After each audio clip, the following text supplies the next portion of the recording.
جی لعنت اللہ انعام اللہ ممتاز جو حقیقت میں لعنت اللہ ہے، اس کے جواب میں میں نے ایک سیریز چلائی ہوئی ہے جس میں میں موازنہ پیش کر رہا ہوں حضرت محمد کا اور حضرت مسیح کا. وہ آپ ویڈیو ضرور دیکھیں، کیونکہ آپ وہ ایک بھی ویڈیو مس کریں گے تو آپ اس علم سے، اس نالج سے محروم رہ جائیں گے جس کو جاننا آپ کے لیے بہت ضروری ہے. پیدائش سے پہلے حضرت محمد کی حقیقت، حضرت مسیح کی حقیقت اور پہچان، پیدائش کے وقت، اور پھر میں نے ویڈیو بنائی ہے حضرت محمد کی ماں اور حضرت مسیح کی ماں. یہ ضرور دیکھیں تاکہ آپ جانیں، آپ کو پتہ ہو حق اور باطل میں فرق، سچ اور جھوٹ میں فرق، اور عظمت اور فضیلت کس کی ہے، اور آپ پھر اس پہ فیصلہ کریں آپ نے کس کو فالو کرنا ہے. آج کا میرا ٹاپک لعنت اللہ ممتاز کے جواب میں یہ ہے کہ حضرت محمد کے باپ اور حضرت مسیح کے باپ. یہ سب سے پہلے تو میں یہ چاہوں گا کہ قرآن میں سے کوئی مجھے دکھا دے حضرت محمد کا باپ کا ذکر، ان کے باپ کا نام. میں اگر غلط ہوں تو مجھے کوئی ثابت کرے میں غلط ہوں. بہرحال میری نظر میں تو حضرت محمد کے باپ کو میں قرآن میں تلاش کرتا ہوں تو 0 جمع 0، 0 ضرب 0، 0 مائنس 0، 0 بٹا 0 برابر ہے 0 کے. جواب مجھے 0 ملتا ہے. سورہ بھی 0 اور آیت بھی 0. تو جس کو اللہ نہیں جانتا، جس کو قرآن نہیں جانتی، اس پہ مسلمان پتہ نہیں کہاں سے گیس ورک کرتے ہیں، گیس پیپروں کی مدد حاصل کرتے ہیں، جھوٹی حدیثیں پتہ نہیں کہاں سے بنا کے پیش کرنے کی کوشش کرتے ہیں، کمزور حدیثیں. اور جب اللہ تعالیٰ کو جس بات کا نہیں پتہ، تم کہاں سے اس کو تلاش کرتے ہو؟ تمہارا تلاش کرنا بے فائدہ ہے جب اللہ تعالیٰ نے اہمیت نہیں دی اس بات پہ.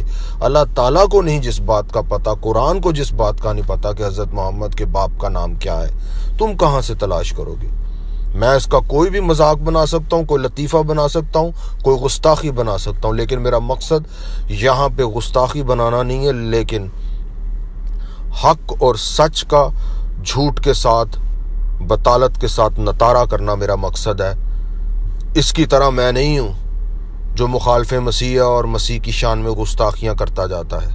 میرا یہاں پہ مقصد یہ نہیں ہے، لیکن صرف اتنا کہنا مقصد ہے کہ جو اللہ نہیں جانتا، جو قرآن نہیں جانتا، وہ مسلمان گیس ورک نہ کریں، ہنٹ نہ بنائیں، ایسی تلاش کرنے کی کوشش نہ کریں. بس یہ جان لیں کہ اہمیت ہی نہیں ہے، فضیلت ہی نہیں ہے، عظمت ہی نہیں ہے.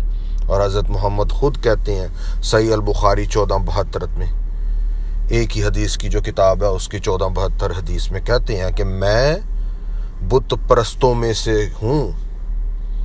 اتنا بس ہمیں اشارہ ملتا ہے کہ ان کا باپ کوئی ایک بت پرست تھا، اس سے زیادہ نہیں. دوسری طرف ہم دیکھتے ہیں خداوند یسوع المسیح کی عظمت اور فضیلت. وہ ان کا باپ کون ہے؟ کلمہ ہوتے ہوئے وہ کہاں سے نکل کے آ رہے ہیں؟ خدا کی ذات میں سے. اس اعتبار سے خدا ان کا باپ ٹھہرا. خدا کا کلمہ ہوتے ہوئے، اللہ کا کلمہ ہوتے ہوئے وہ باپ میں سے ہیں، اور باپ میں سے نکل کے زمین پر آ کر انسانی شکل اور صورت اختیار کر کے، انسانی جسم اختیار کر کے اپنے انسانی ظہور کو پیش کر رہے ہیں، انسانی ظہور کو ظاہر کر رہے ہیں. قرآن 3:45 کے مطابق یہ ہے. اور میں ہمیشہ کہتا ہوں کہ قرآن میں صرف خداوند یسوع المسیح کی ذات کو کلمۃ اللہ اس لیے کہا گیا ہے، وہ لقب انہیں اس لیے دیا گیا کہ ان کے اندر کلمے کی صفت ہے، اور کلمے کی صفت کا مطلب یہ ہے کہ ساری خدائی، ساری قدرت اس صفت کے اندر ہے. کیا بائبل مقدس ان کا خود کا بھی کوئی فرمان ایسا ہے؟ جی ہاں، یوحنا کی انجیل 16 باب اور اس کی 28ویں آیت، میں باپ میں سے نکلا اور دنیا میں آیا ہوں، پھر دنیا سے رخصت ہو کر باپ کے پاس جاتا ہوں. یہ ہے وہ کلمہ جو باپ میں سے نکل کے آ رہا ہے. تو خداوند یسوع المسیح کا باپ اس اعتبار سے جس کی کہیں اور مثال نہیں ملتی، کسی اور انسان کو خدا کا بیٹا یا بچے کہا گیا ہے یا کوئی خدا کو آسمانی باپ کہہ کے پکارتا ہے تو وہ سب دوسرے معنوں میں ہے، لیکن یہاں پر اس معنی میں کہ وہ باپ میں سے نکل کے آئے ہیں، اس اعتبار سے وہ ان کے باپ ہیں۔ اور اس کی تعریف کیا ہے؟ اس کی تعریف یہ ہے کہ کلمہ اور اللہ اور اس کا کلمہ، خدا اور اس کا کلمہ، باپ اور بیٹا ایک ہے، ایک وحدت میں ہے، ایک توحید میں ہے، جس کی تعریف ہمیں یہ ملتی ہے کہ کلمہ ایک ہے۔ کہہ دو کہ کلمہ ایک ہے، وہی اٹرنل ہے، وہی ایبسولوٹ ہے، وہی الصمد ہے، وہی احد ہے، اور اس نے نہ کسی کو بایولوجیکلی جنا ہے اس کلمے نے، نہ وہ کلمہ کسی سے بایولوجیکلی جنا گیا ہے، اور اس کے برابر، اس کلمے کے برابر اور کوئی بھی نہیں۔ یہ ہے اس کلمے کی فضیلت خداوند یسوع المسیح کی، اور وہ باپ میں سے نکل کے آ رہے ہیں کلمہ ہوتے ہوئے، کلمہ اللہ میں سے نکل کے آ رہا ہے، وہ کلمہ خدا میں سے نکل کے آ رہا ہے، اس نسبت سے خدا ان کے باپ ہیں۔ باپ اور بیٹے کا لقب انہیں اس لیے دیا گیا ہے کہ وہ سارے اختیار، ساری قدرت کے مالک، سارے اختیار کے مالک، ساری دنیا اور جہاں کے مالک ہونے کے اعتبار سے وہ ان کو بیٹے کا لقب دیا گیا ہے، کیونکہ کلمہ ہی اس ساری دنیا اور جہاں کا مالک اور خالق ہے۔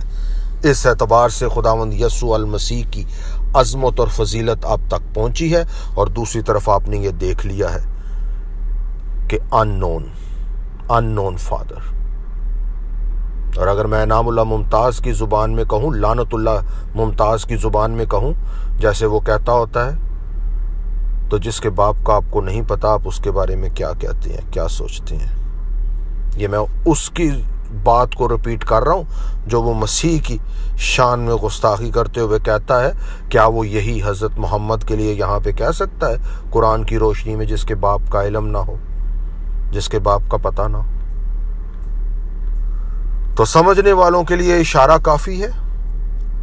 حق اور باطل کا فرق آپ کے سامنے آ گیا ہے، سچ اور جھوٹ کا فرق آپ کے سامنے آ گیا ہے۔